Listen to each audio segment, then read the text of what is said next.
Rabbi relates there was a time, this was the time when Abchacha Fagin was Mashgiach in the yeshiva, the famous Abchacha Fagin, secretary, as it were, of the Rebbe Rashab, of the Chassidic Rebbe.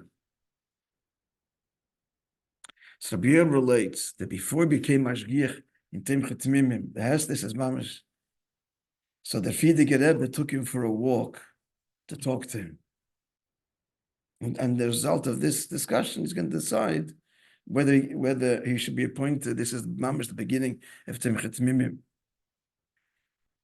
So after the walk and the whole discussion, Reb Chatsha related, I didn't understand a word that the Rebbe said, but it was a tainug to hear.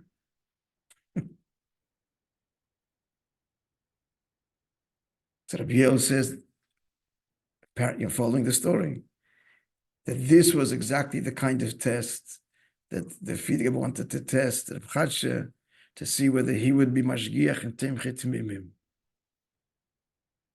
And it looks like he passed the test because he was appointed. And maybe the test was indeed this. How is he going to relate to that which is higher than his seichel?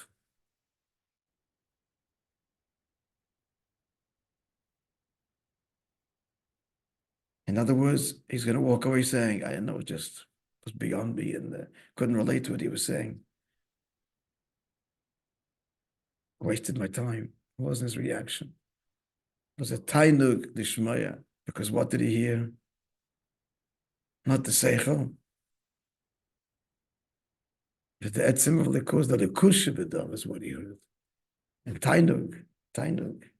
He responded. The tainug comes from the hakor of the etzim on the neshama, with the deepest part of his neshama.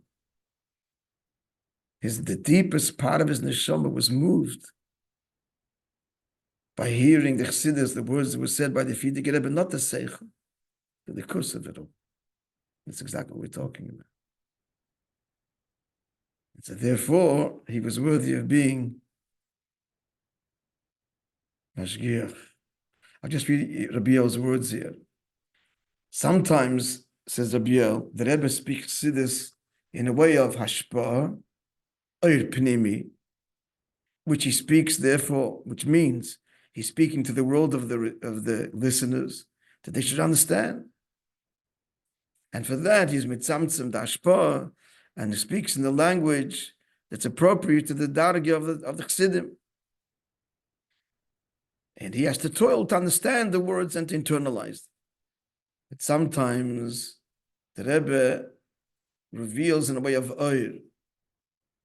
And the difference between oir and shefa is that shefa is invested in the makablim and the kalim. And the oir just reveals the source as it is, uncompromised. Like the sun.